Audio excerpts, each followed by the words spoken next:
하나님의 말씀에 강론에 들어가기 전에 저를 따라해 주셨으면 고맙겠습니다. 성경은 하늘의 책이다. 그래서 성경을 가까이 하면 세상이 멀어지고 성경을 멀리하면 세상에 가까워진다. 오늘도 주님 안에서 여러분과 함께 은혜의 말씀을 나누려고 하는 것은 아까 봉독해 올린 하나님의 말씀 킹제임스 성경 요한계시록 18장 4절에서 5절로서 마지막 때의 성경을 여는 종말론 강해 116번째 제3부 요한계시록 강해 57번째로서 바벨론의 신비인 가톨릭의 세 번째 로마 가톨릭의 잔악상이라는 이 첫 번째 제목을 가지고 여러분과 같이 은혜를 나누려고 합니다. 현재 이 지구상에는요 참 많은 교파가 있습니다. 자, 그럼 어떤 교회가 주 예수 그리스도님께서 세우신 교회인가? 과연 교회의 역사상 어느 교회가 가장 오래된 교회이며 어느 교회가 성경적인 신약 교회에 가장 가까운가 하는 것입니다. 어느 도시에서나 서로 다른 많은 교회들이 있는데 제각기 자기 교회가 참된 교회라 주장을 하기에 성도들 사이에 고민이 생기기를 시작을 했습니다. 어떤 교회를 찾아가야 참 신앙을 가질 수 있을까? 어떤 교회를 찾아가야 참 구원의 기쁨의 삶을 갖고 이 구원의 진리를 전하며 구원을 찾는 이들에게 참 생명의 기쁨을 나누어 줄 수 있을까?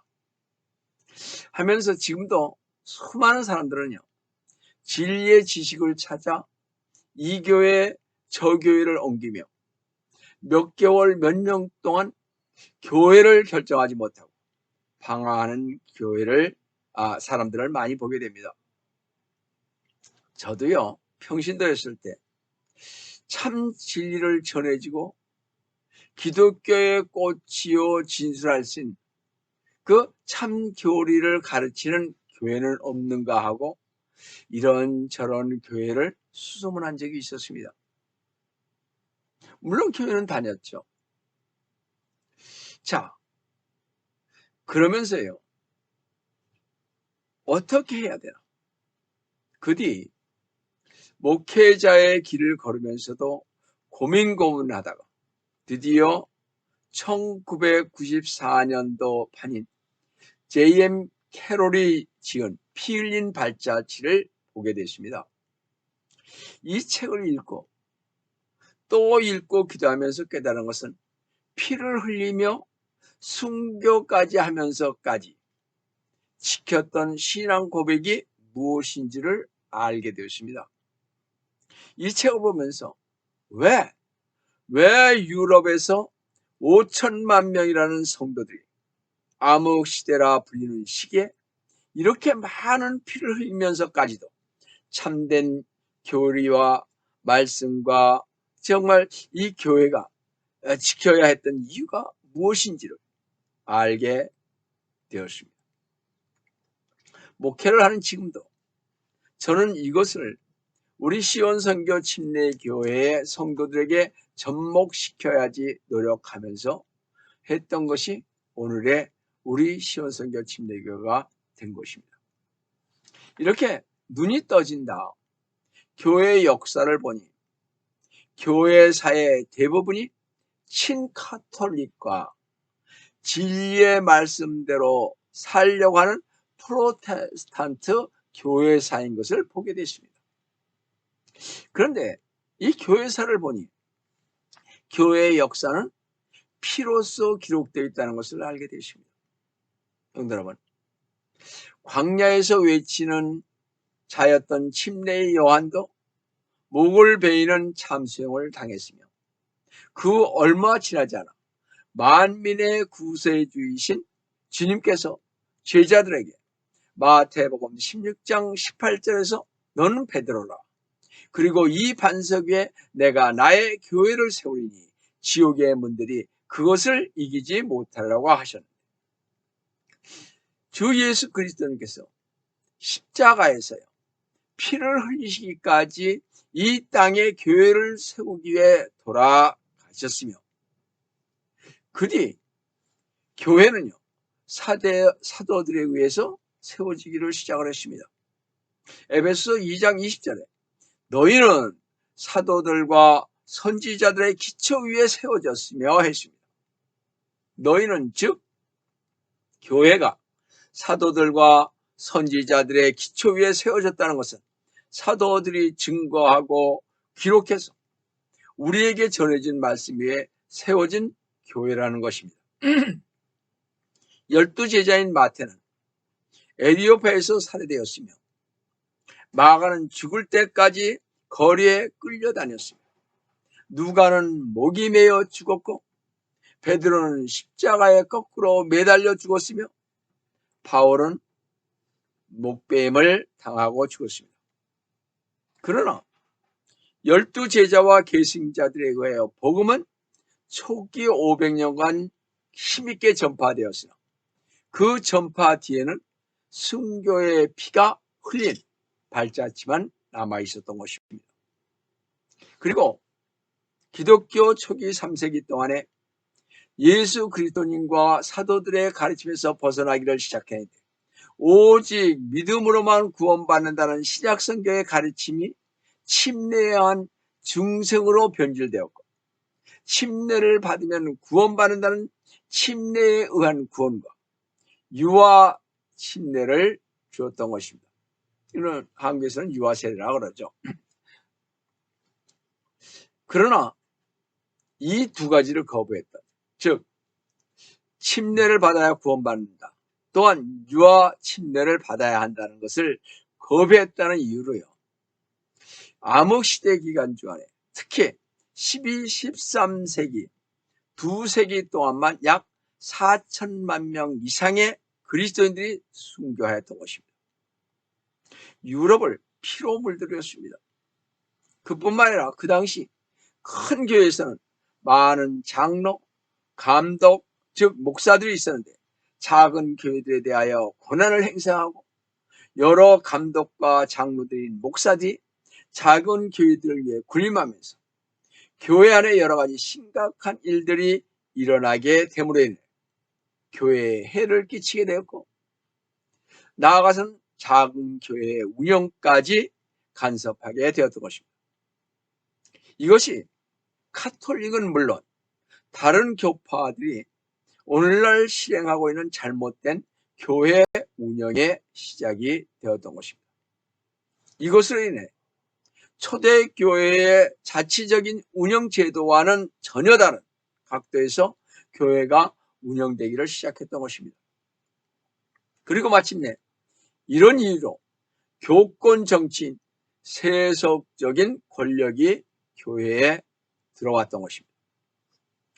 로마 제국의 왕이 오른 새 황제 콘스탄틴은요, AD 313년 교회들과 그 대표자들을 화합시키기 위해 종교회의를 소집했던 것입니다. 이 콘스탄틴 황제는요, 기독교에 대한 신앙을 완전 허용하는 밀라노 칙령을 발표했으며, 330년에는 비잔티움에 자기 이름을 딴 새 도시 콘스탄티노플을 건설하여 기독교의 중심 도시로 만들었던 것입니다. 이 콘스탄틴 황제는요, 통일된 국가와 통일된 교회를 추구하여 로마 제국 안에서 일어나는 교리 논쟁에도 깊이 관여하여 기독교적 정치를 구현하려고 노력을 했습니다. 그 기독교의 교권 제도가 형성되고 제도가 조직됨에 따라 주 예수 그리스도님은 교회의 머리에서 추방되고, 콘스탄틴 황제가 일시적이지만 교회의 머리로 등장하게 되었던 것입니다. 그리하여 이 교권 제도가 마침내 오늘날 알려져 있는 카톨릭의 시작이 되었던 것입니다. 그런데 성도 여러분, 분명히 기억할 것은 콘스탄틴 황제가 종교회의를 소집했을 때 거기에 응하기를 거부하는 많은 그리스도인들과 교회들이 있었다는 것입니다. 이들은 국가의 간섭 아래서 중앙 집권적인 교회 정치나 또는 지역교회 이외의 어떤 종류의 정치도 원치 않았던 것입니다. 우리가 잘 알다시피 이러한 그리스도인들과 교회들은 그 당시뿐만 아니라 그 후에도 카톨릭의 교권 아래로 들어가지 않았던 것입니다. 이때부터요, 잘못된 법령을 받아들이기를 거절했던 신실한 성도들에게는 그리스도인이라는 이름이 쓰여지지 않게 되었습니다. 그리스도인이라는 이름을 붙이질 않았습니다. 신실한 성도임에도 불구하고 이 콘스탄틴 황제의 종교회의 소집을 거부했던 그들은요, 그리스도인이라는 이름을 빼앗기고 대신 다른 이름으로 불리게 되었습니다. 역사에 보면요, 그들은 몬타니스트, 노바티안으로 불렸으며 유아 침례를 받은 사람들에게 다시 침례를 베푼다는 이유로 아나베프티스트, 제침례교도라고 불리기도 했습니다. 이 콘스탄틴 황제는요, 그리스도인들이 국가 종교라는 그의 새로운 이념에 협조하여 주기를 열망하고 있었습니다. 그런데요, 신약 성경의 가르침에서 뭐라고 하냐면 이 심각한 교회의 변화에 대해 양심적인 많은 사람들에게 반대가 있었으므로 콘스탄틴 황제는 이러한 성도들을 복종시키기 위해 정부의 강권을 발동하기 시작하였던 것입니다. 그리하여 주 예수 그리스도님과 사도들이 가르쳤던 진리에 신실하였던 그리스도인들에게 가혹하고도 참담한 핍박의 시대가 시작되었던 것입니다.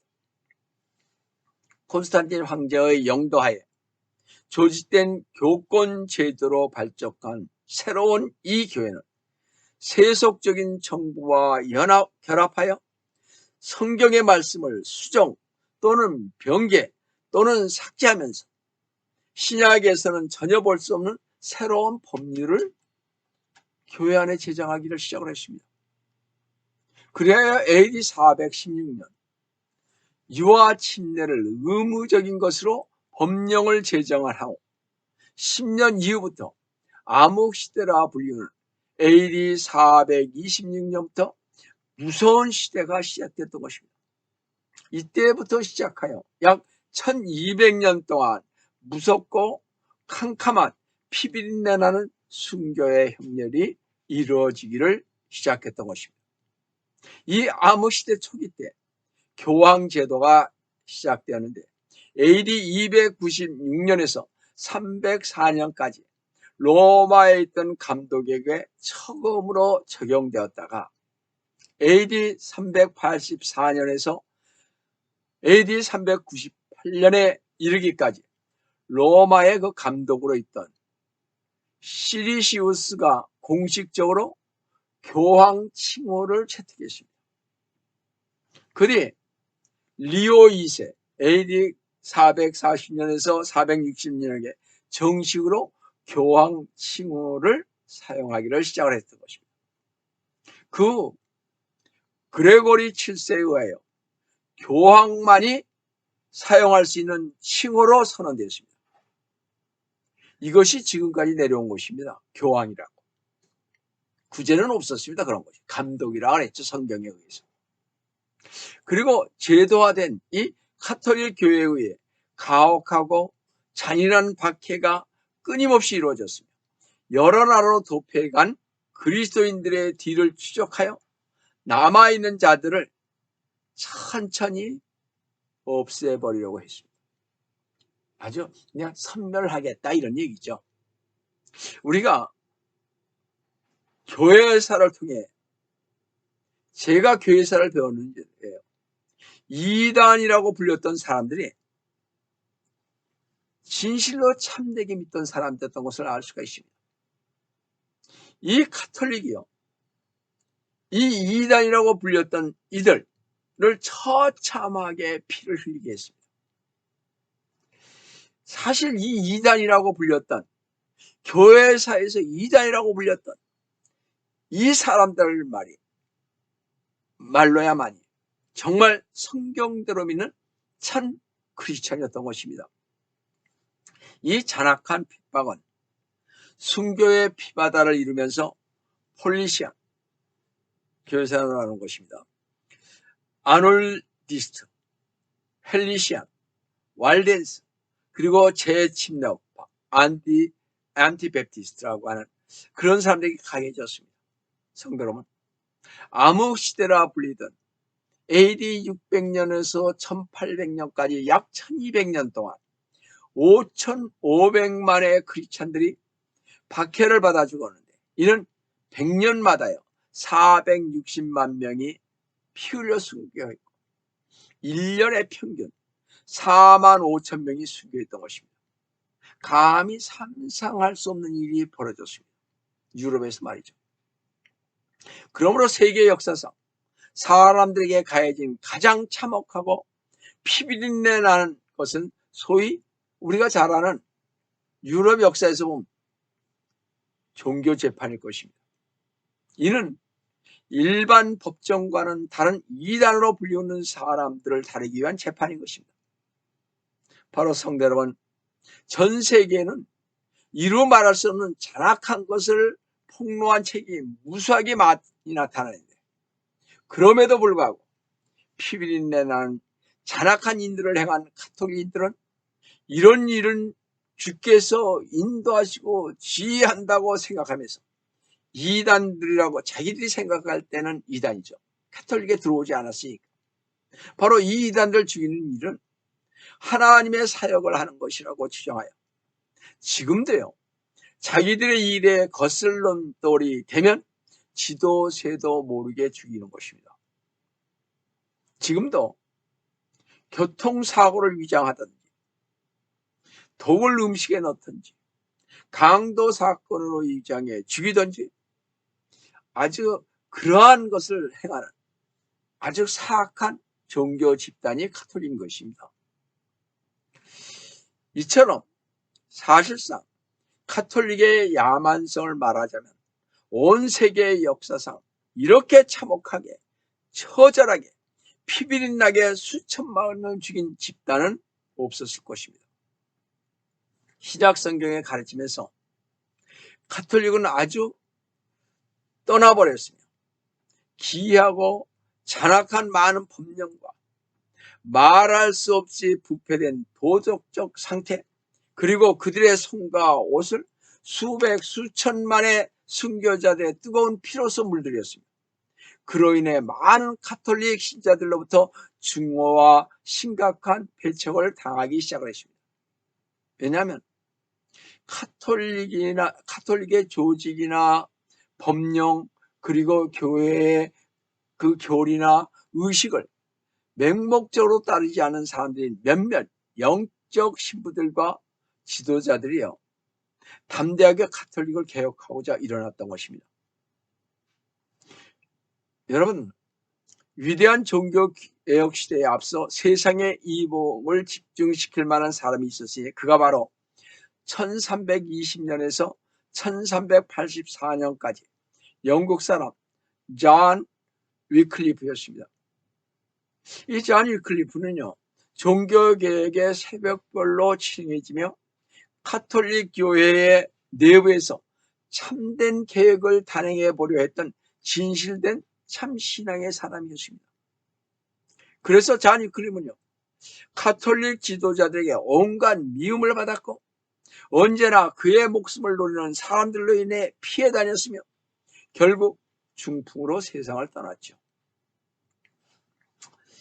존 위클리프에 대한 가톨릭의 증오는요, 너무나 극단적이어서 몇 년 후에 그의 유골을 파내어서 불사르고 죄를 바다에 뿌렸습니다. 죽은 사람의 시체를. 그 뒤 위클리프의 뒤를 이어 보헤미아의 위대한 개혁자 존 후스가 나왔습니다. 1373년에서 1415년에 말이죠. 존 후스의 설교는 위클리프의 교리와 일체께 교황과 그의 추종자들은 후스를 주시하게 되었습니다. 후스가 주저함 없이 참된 개혁에 앞장섰기에 카톨릭으로부터 증오와 반대로 인해 화형을 당하게 되었던 것입니다.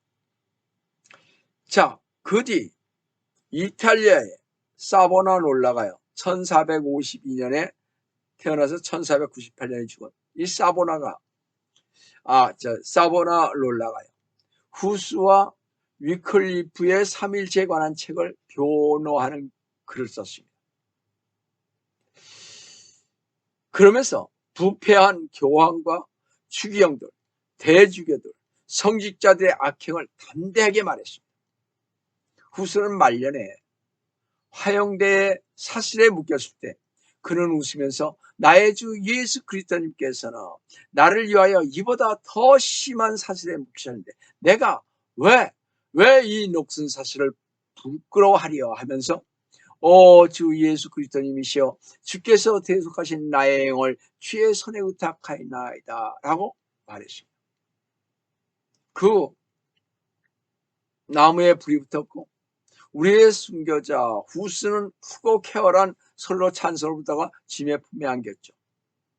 바로 후스의 뒤를 이은 이 이탈리아의 카톨릭의 경건한 교인이었던 사보나롤라가 카톨릭의 교권 안에서 참된 개혁을 외쳤을 때 많은 사람들은요 양심의 각성을 일으키기 시작되었습니다. 그리고 사보나롤라 역시 어떻게 했어요? 후스처럼 결국 화형을 당하게 되었죠.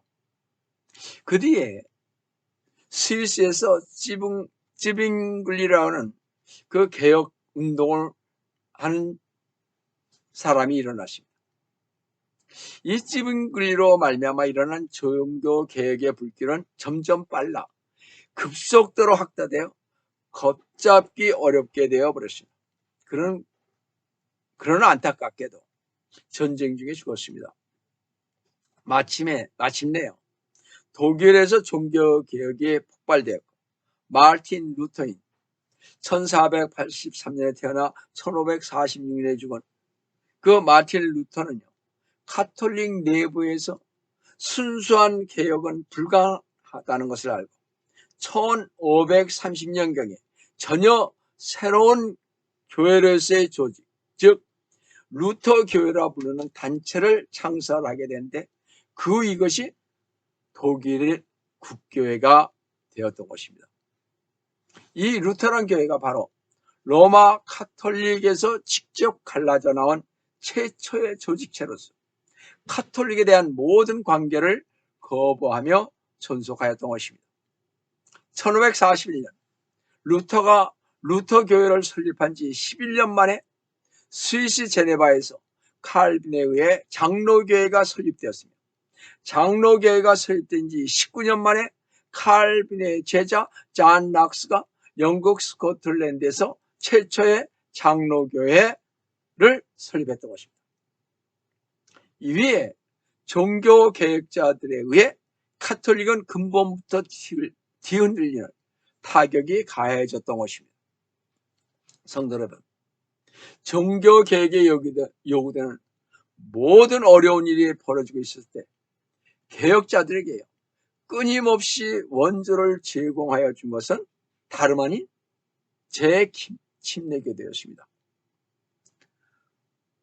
아까 말씀드린 이단이라고 취급받던 카톨릭으로부터 아놀디스, 알비겐스, 왈덴스, 아나페티스 등 여러 가지 다른 이름으로 불렸던 참 그리스도였던 이들은요 자신들의 험난한 운명에서 벗어나 자신들을 구원할 수 있는 길을 찾고자 도망치고 숨었던 피난처에서 나와서 개혁자들과 함께 용감히 카톨릭과 싸웠습니다.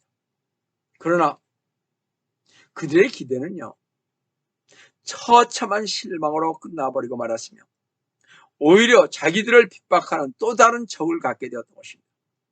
루터 교회나 장로교회 둘 다 모교회인 자기 어머니 교회라는 거죠. 그 모교회인 카톨릭의 많은 악습을 다 버렸어야 하는데 그대로 계승하였는데 가톨릭의 악습을 반대하는 이 제침례교도를 가톨릭보다는 좀 덜하였지만 핍박을 점점 가하기 시작을 했습니다. 이렇게 천여년 동안 시달려온 침례교도들의 운명은 슬프고 두려웠고 개혁자들까지 포함한 잔악한 박해는 피 흘리는 발자취뿐이 어떤 것입니다. 자신의 종교개혁과 일치하지 않는다는 것 때문에 종교개혁한 지 불과 10여 년부터 남녀노소를 포함한 수천 명의 사람들이 날마다 그칠 줄 모르는 핍박 속에 죽어갔습니다. 그들은요, 종교개혁을 위해서 싸울 때 베풀어 주었던 제침례 교도들의 도움은 이미 잊어버리고 전혀 무시하여 버렸던 것입니다. 종교개혁으로 인하여 각성되고 고치되었던 그 소망은 피로 물들어갔습니다. 그로 인해 생존자들은 험준한 알프스산 속에서 피난처를 찾았고 다른 사람들은 세계 방방곡곡으로 흩어져 은신처를 찾고 있었던 것입니다. 1555년이요. 아우그버스버그 평화조약을 체결했는데 이 평화조약은요, 신구교 동등권, 즉 우리 서로에게 상관치 말자, 서로 상관하지 말자, 우리도 너희를 감속하지 않겠다는 조약이 결성되었습니다. 그러나 박해는 그치지 않았습니다. 박해를 받았던 제침례 교도들은요, 지금의 침례 교도라고 불리는데 저희가 침례 교도 아닙니까? 서던 베프티스 계통. 옛날에는 서던 베프티스가 없어서 나중에 갈라져 나온 거죠. 북 침례 교도와 더불어서. 여전 이 침례 교도라고 우리가 불리지 않습니까? 근데 그 이전의 모든 박해와 또한 5천만 명이라는 사람들이 이미 순교자로 죽음을 당했다는 무서운 사실임에도 불구하고 박해는 계속되었습니다. 이상하죠? 그것이 종교개혁자들의 교회에서 박해가 서서히 시작된 것입니다. 예를 들어요, 외길로 되어 있는 30마일가량의 유럽의 항기를 따라 두 서너자, 그러니까 30cm, 60cm의 간격으로 화형의 말뚝이 하나씩 꽂혀 있었고 그 뾰족한 말뚝 끝마다요, 순교당한 제침례교들의 피 묻은 머리가 달렸던 것을 역사에는 증거하고 있습니다. 그런데 이런 끔찍하고 무시무시한 일들이 예수 그리스도님의 충성된 제자라고 하는 자들이었다는 것입니다. 참 이상하죠. 아일랜드에서는요, 1241년 10월 23일 예수의 창시자인 이그나티우스 로열라를 기념하는 날을 대학살의 날로 정했습니다. 이날 하루에요, 15만 명을 죽였습니다. 목만 내놓고 땅에 묻어서 굶주려 죽게 했으며 길을 가던 사람의 나이도 성별도 신분도 가리지 않고 모든 프로테스탄트는 즉시 살아나였습니다. 예수의 회원들, 사제들, 수도사들을 무지한 그 아일랜드인을 부추겨서 영국인을 죽이는 것을 개 한 마리를 죽이는 정도라고 떠들면서 영국인들을 보호하고 도망시키는 것은요, 가장 용서받을 수 없는 죄인이라고 하면서 특별히 목사들은요, 배를 갈라서 매달라 죽이고 칼로 도끼로 살해했습니다. 또 그들은 말꼬리에 사람을 묶어놓고 말을 전선경으로 달리게 해서 죽이고 높은 교시대 위에 매달고 밑에 불을 피워서 죽이고 많은 여인들은 튼튼한 기둥에 묶고 허리까지 옷이 벗겨진 채 무자비하게 창으로 가슴을 드러내고 태아들을 자궁에서 끄집어내어 죽이고 옷을 전부 발가벗겨 나무에 매달고 갓난아기들은 개와 돼지의 밥으로 주면서 남편들에게 이런 것들을 보여주면서 하루에 1,000명 이상씩 강제로 물속에 던져 죽였다고 역사가들은 자세히 이 잔악상을 적고 있습니다. 또 이탈리아에서는요, 이탈리아의 그 왈도파, 즉 왈데스인들을 잡아서 나무에 매달고 나뭇가지로 불태워 죽이고 사람들을 발가 벗겨서 들짐승과 새들의 먹이가 되게 하면서 채찍으로 피 흘려 죽도록 죽였으며 큰 칼로요 조각조각 몸을 잘라냈으며 사람들에게 역청을 뒤집어 쓰게 한 뒤 불을 붙여 산채로 화형식을 했습니다. 무자비하죠. 또 추기경의 명령으로 모든 시체들이 4조각으로 잘려져서 기둥에 매달린 채 30마일 내에 라가드 마을에 세워졌습니다. 30마일 안에 이렇게 세워졌습니다. 얼마나 잔인합니까? 그들은요, 이들을 죽인 후 그 사람들의 재산을 탈취하여 호화스럽게 살았던 것입니다. 독일이 히틀러가 유대인을 죽여서 그 재산들을 다 몰수하지 않았습니까? 성도 여러분, 암흑 시대에도 어떤 점에 있어서 카톨릭과 동일시할 수 없었던 카톨릭과 하등의 관계도 맺지 않았던 많은 그리스도인들과 독립된 여러 교회들이 있었습니다. 카톨릭의 교회를 전적으로 부인하고 배척하였던 그리스도인들은 끊임없이 계속되었던 잔악하고 무서운 핍박의 대상이 되었습니다. 유럽의 역사는 AD 426년부터 약 12세기 동안의 암흑시대 무려 5천만 명의 그리스도인들이 순교자로서 죽음을 당했던 것입니다. 암흑시대 이전과 이후에도 수백만 명의 그리스도인들이 잔악한 박해의 손길하게 죽어갔다는 사실을 우리는 반드시 기억하고 명심해야 할 것입니다. 성도 여러분, 주 예수 그리스도를 믿고 있다는 참 크리스찬들의 마음속에 있는 주 예수 그리스도에 대한 사랑은 물러도 불러도 어떤 종류의 고문으로도 없앨 수 없을 것입니다. 그래서 참된 교회는요, 항상 핍박 가운데서도 번성해 왔으며 특권을 박탈당한 소수의 교회들만이 융성했다는 사실입니다. 성도 여러분, 현재 주님께서 주신 참진리와 복음을 수호하다가 죽어간 순교자들을 기억하면서 왜 그 수천만의 성도들의 목숨을 걸고 희생해야 했는지를 우리는 잊지 않도록 해야 할 것입니다. 여러분, 제임 캐롤의 피 흘린 발자취를 한번 사서 보세요. 우리의 신앙이 어디로 가야 하는지를 바르게 가르쳐주고 있습니다. 참된 교회가 어딘지를 바르게 가르쳐주고 있습니다. 여기에 보듯이 순교자들은 단지 순수하게 주 예수 그리스도를 따르는 자들이었고 하나님께 순종하는 종들로서 그들의 행동과 그들이 보여진 모범 우리 기독교의 역사를 빛내주고 있습니다. 순교자들의 용기와 주 예수 그리스도님과 주님의 말씀에 대한 순종은 종교화된 제도화된 교회가 장악했던 영향력을 깨트리며 우리 크리스찬들이 가야 할 길을 밝히 보여주는 것입니다. 순교자들은 회개와 용서라는 신약의 그 단순한 메시지, 즉 주 예수 그리스도님께서 십자가에서 치르신 죄를 위한 그 단번의 희생제사를 믿는 개인적인 믿음만이 구원에 요구되는 전부라는 것을 전파했던 것입니다.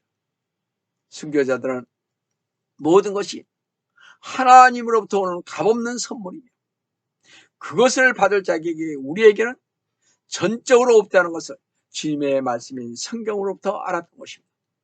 히브리서 5장 8절 9절에 보시면 그가 아들이면서도 고난받는 일들로 순종을 배워서 9절에 온전하게 되심으로 자기에게 순종하는 모든 사람에게 영원한 구원의 근원이 되시고 순교자들은 성경 절체를 믿음으로써 성경에 의해 또 성경을 위해 살고 죽음으로써 주님께 순종했던 것입니다. 그러나 순교자들의 믿음을 오늘날에는 찾기가 드문 것 같습니다. 도처에 보이는 것은 타협뿐이니까요.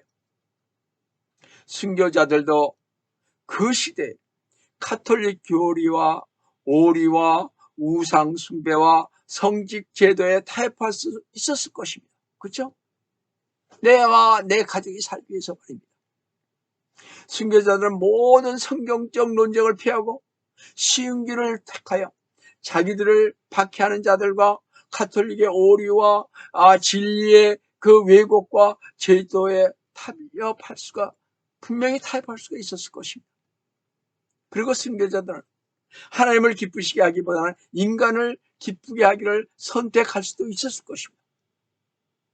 가정과 교회는 핍박 없이 평화롭게 살 수 있었을 것입니다. 그러나 성도 여러분, 순교자들의 피로 인친 성경의 진리들을 요즘 우리가 배격하고 있습니다. 그렇죠? 성도 여러분, 우리는 참 진리를 위해 순교했던 그때로 다시 돌아가야만 합니다. 성경대로 돌아가야만 하는 것입니다. 만약 여러분이 주 예수 그리스도님을 마음에 초청하여 영접하고 믿었다면, 성경적으로 다시 태어났다면, 성경 말씀에 따라 여러 성도님이 취해야 할 것은 가톨릭과 타협해서는 안 되고 가톨릭 교회 성도들로 하여금 가톨릭으로부터 떠나야 한다고 단호히 요한계시록 18장 4절에서 5절처럼 말해야 할 것입니다. 4, 5절을 보시면 또 내가 들으니 하늘에서 다른 음성이 나서 말하기를 나의 백성들아 그녀에게서 가톨릭에게서 나오라. 그리하여 그녀의 가톨릭의 죄들의 동참자가 되지 말고 그녀의 가톨릭의 재앙들도 받지 말라. 5절에 이는 그녀의 죄들이 가톨릭의 죄들이요 하늘까지 닿았고 또 하나님께서는 그녀의 가톨릭의 불의를 기억하셨기 때문이라고 했습니다. 주님은 그분의 자녀들이 거짓되고 성경을 왜곡되게 해석하고 우상 숭배하며 많은 피를 흘린 그들에게서 떠나라고 밖으로 나가라고 말씀하고 계십니다. 고린도후서 6장 14절 16절에서 이렇게 말씀하고 계십니다. 믿지 않는 자들과 멍에를 같이 맺지 말라. 의가 불의와 어찌 관계를 맺으며 빛이 어둠과 어찌 사귀겠느냐. 15절 그리스도가 벨리알과 어떤 조화를 이루며 또한 믿는 자가 믿지 않은 자와 어떤 부분을 같이 하겠느냐. 16절에 하나님의 성전과 우상들이 어찌 일치하겠느냐. 하나님의 말씀을 부인하는 가톨릭과 함께 어찌 하나님을 섬기겠습니까? 만약 구원받은 성도라면 가톨릭에 있는 하나님의 백성들은 빨리 나와서 하나님의 말씀에 불순종하지 말고 순종하고 하나님을 참으로 기쁘시게 해드리기를 원한다면 진리를 거부하는 가톨릭을 떠나 진리의 말씀을 수호하고 피 흘리기까지 순교한 침례 교회로 나오시기를 주 예수 그리스도님의 이름으로 축원드립니다. 다 같이 기도하겠습니다. 사랑의 하나님 아버지, 오늘도 이 가톨릭의 잔악상과 순교자들의 흔들림 없는 믿음을 봐십니다. 저희들이 어떻게 해야 이제 이 혼돈된 세상에서 정말 교회가 정말 어떤 교회가 참교인지 모르는 이때에 주님 저희들로 하여금 어떻게 해야 참교를 찾는지를 가르쳐 주신 주님께 감사와 찬송과 영광을 돌립니다. 주님 함께하여 주시옵소서. 주님께서 오늘 저희와 함께 해주심을 감사하고 주 예수 이름 받들어 간절히 기도드립니다. 아멘.